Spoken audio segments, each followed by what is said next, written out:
আসসালামু আলাইকুম প্রিয় ভাইরা, আমরা অনেকেই আমাদের নামের শুরুতে কিংবা শেষে এই শব্দগুলো যোগ করে থাকি। আসুন আজকে আমরা জেনে নেই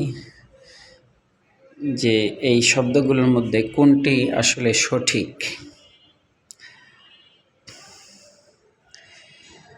অবশ্যই এই শব্দটি আরবি শব্দ থেকে এসেছে, সুতরাং এই দুইটা শব্দ সঠিক, আর এগুলো হলো ভুল। আমরা যখন নিজেদের নাম অথবা কারো নাম রাখব, তখন এই বিষয়গুলো আমরা খেয়াল করব, যেন একটা ভুল যেন আমাদের নামের মধ্যে না থাকে।